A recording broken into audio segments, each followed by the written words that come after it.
আমরা এক নজরে ইমান ভঙ্গের কারণগুলো জানিয়ে দিচ্ছি। এটা খুব দরকারি কথা যে আমরা নামাজ ভঙ্গের কারণ জানি, অজু ভঙ্গের কারণ জানি, রোজা ভঙ্গের কারণ জানি, কিন্তু ইমান ভঙ্গের কারণ জানি না। ইমান কি ভাঙে না ভাঙে না?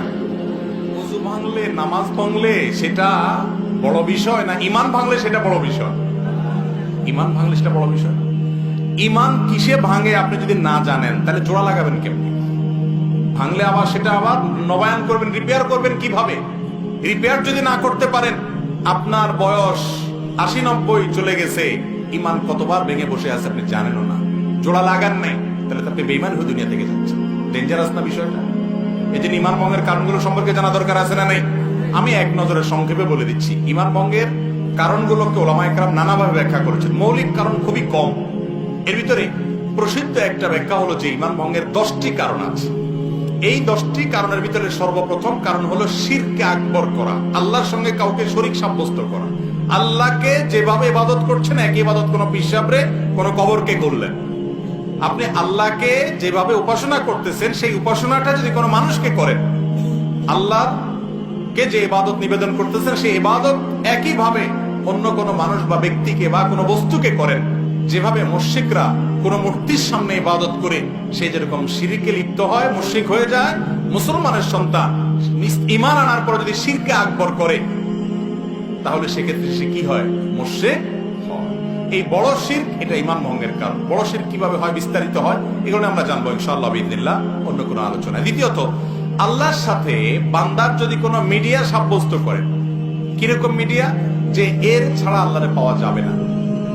যেমন আমাদের অনেক ধর্মের ভাইরা মনে করেন যে আল্লাহকে পাইতে হইলে সরাসরি পাওয়া যাবে না, বিভিন্ন দেবতা ধরতে হবে, এই জন্য অনেক দেবতার পুজো করে তারপরে ঈশ্বর পর্যন্ত, আল্লাহ পর্যন্ত যেতে হবে। ইমানদার যদি মনে করে যে আল্লাহকে পাইতে হইলে আল্লাহর বিভিন্ন ভায়া আছে এগুলো ধরতে হবে, ওনাদেরকে ছাড়া আল্লাহকে পাওয়া যাবে না, এরকম যদি মনে হয় এবং আল্লাহর ইবাদতটা তাদের মাধ্যমে করে, তাহলে সেটাও ঈমান ভঙ্গের কারণ। তৃতীয়ত, ঈমান ভঙ্গের কারণ হলো যে যদি কেউ মনে করে যে ব্যক্তি অমুসলমান, কাফের, ভিন্ন ধর্মের অনুসারী, বেঈমান, ঈমান আনেন নাই, মনে করে যে না তারটাও ঠিক আছে, তাহলে এই লোক বেঈমান, এই লোক ঈমান থেকে খারিজ হয়ে যায়, এটা ঈমান ভঙ্গ হয়ে যাওয়ার মতো কারণ। কারণ আপনি একটা লোক আল্লাহর প্রতি অবিশ্বাসী, আপনি বললেন না তারটাও ঠিক আছে। আমাদের অনেক মুসলমান ভাইরা আছে আজকাল, তাদের বিশ্বাসগুলো গোলালু মার্কা বিশ্বাস হয়ে গেছে। তাদের বিশ্বাসগুলো এখন আপনার শৈথিল্য প্রদর্শনকারীদের বিশ্বাস হয়ে গেছে। কিরকম সেটা? বলে যে সব ধর্মই ঠিক আছে। এরকম কিছু সুশীল আছে না, সুশীল, এই সুশীল টাইপের মুসলমান আছে কিছু, যে বেশি ভালো সাজে, বলে যে সব ধর্মই ঠিক আছে, সব ধর্মই তো ভালো কথা বলে। যেই ব্যক্তি আপনার মালিকের অস্তিত্বই স্বীকার করে না বা মালিকের একত্ববাদের স্বীকৃতিই দেয় না, সে কিভাবে ঠিক থাকে? তার অনেক ভালো কাজ থাকতে পারে, ভালো কাজকে আপনি ভালো বলেন, কিন্তু সে কখনো আল্লাহর কাছে গ্রহণযোগ্য ইমানদার হতে, সে ইমানদারই না, আল্লাহর কাছে গ্রহণযোগ্য বান্দা হতে পারে। এই জন্য যে বেঈমান তাকে বেঈমান মনে করতে হবে, যে ইমানদার তাকে ইমানদার মনে করতে হবে।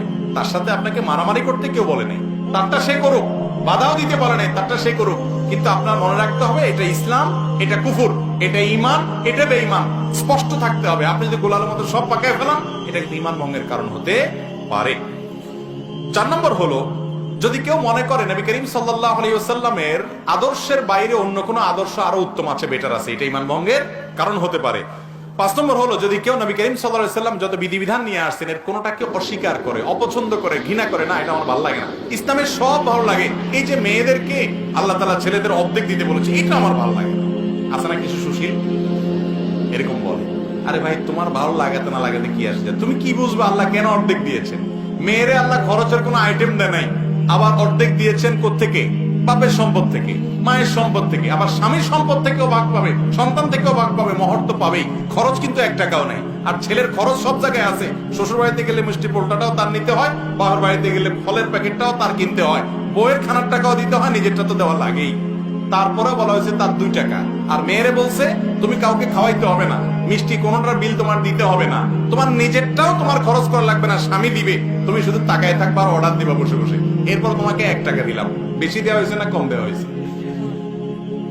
কিছু ভাই আছেন যাদের মাথায় বুদ্ধি শুদ্ধি এত কম, এরা হিসাব নিকাশ বুঝে না, অঙ্ক বুঝে না, বলে যে ইসলাম মেয়েদেরকে ঠকাইছে, আমার এটা ভালো লাগে না। আপনার বুঝে আসুক আর না আসুক, আল্লাহ তাআলা যা বলেছেন ওর ভিতরেই কল্যাণ আছে, আপনি কিন্তু বুঝেন না। আপনি মানুষ হয়ে, সৃষ্টি হয়ে আল্লাহর সব নির্দেশের রহস্য কিভাবে বুঝবেন? এই জন্য যদি কেউ আল্লাহর কোন নির্দেশকে, রাসূল সাল্লাল্লাহু আলাইহি ওয়াসাল্লামের কোন বিধানকে অপছন্দ করে, ঘৃণা করে, এর ফলে ঈমান চলে যায়। আরেকটা হলো শরীয়তের কোন বিষয়ে যদি কেউ বিদ্রূপ করে, ঠাট্টা করে, তামাশা করে, আছে না অনেকে দুষ্টামি করে ব্যঙ্গ করে, ডাইনিয়া ব্যঙ্গ করে, জিনিসটা সুন্নত হতে পারে, কিন্তু সুন্নত নিয়ে আপনি ঠাট্টা করলেন, রাসূল করেছে, বিদ্রূপ করলেন, তাহলে সাথে সাথে কি হয়ে যাবে? ঈমান হারা হয়ে যাবে। এটা ঈমান ভঙ্গের কারণ।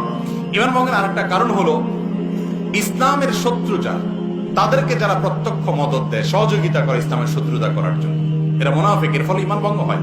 ঈমান ভঙ্গের আরেকটা বড় কারণ হলো কেউ যদি মনে করে কিছু মানুষ আছে এরা ইসলামের গণ্ডির, ইসলামের বিধিবিধানের ঊর্ধ্বে উঠে গেছে, এদের নামাজ কালাম পড়া লাগে না। কিছু পিসাব দেখবেন তারা নামাজ কালাম পড়া না, বলে না বাবার এগুলা করা লাগে না, বাবা অনেক ঊর্ধ্বের জগতের মানুষ। আছে না এরকম কিছু বাবা? আরে ভাই, আপনার বাবা এত ঊর্ধ্বে উঠে গেছে যে তার নামাজ পড়া লাগে না? আমার নবীজি সাল্লাল্লাহু আলাইহি সাল্লাম তিনি মৃত্যুর আগ মুহূর্তে, বুখারীর হাদিস, যে দুইজন সাহাবীর কাঁধে দুই হাত দিয়া হেঁটে হেঁটে মসজিদে যে নামাজ পড়ার মতো ক্ষমতা ছিল না। যারা মদিনায় গেছেন জানেন, ওনার কবরটা ছিল ওনার বাসা, আর ওনার মিম্বরটা থেকে এখানে কতটুকু দূরত্ব, আমাদের প্যান্ডেল থেকে ওই প্যান্ডেলের মাথা এত দূর হবে না, এত কাছে। এইটুক যাওয়া, হেঁটে যাওয়ার শক্তি ছিল না। তখন দুই সাহাবীর কাঁধে দুই হাত ভর করে তিনি দাঁড়িয়ে তাদের শরীরের উপরে ভার ছেড়ে দিয়ে পাওটাকে মাটির সাথে হেসড়েতে হেসড়েতে টানতে টানতে নিয়ে মসজিদে নামাজ পড়ছেন মৃত্যুর আগ মুহূর্ত পর্যন্ত। আর আপনার বাবার নামাজ পড়া লাগে না? এ বাবা কি ভণ্ড বাবা না?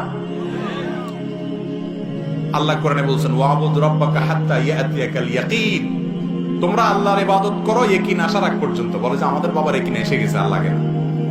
অথচ এখানে ইয়াকিন শব্দের অর্থ হলো মৃত্যু। সব ইয়াকিন মানে বাংলা ইয়াকিন না, বা বিশ্বাস না, দৃঢ়তা না। এখানে উদ্দেশ্য হলো ইয়াকিন মানে মৃত্যু। সমস্ত তাফসীর কিতাবগুলো দেখেছি এবং এটার ব্যাখ্যা।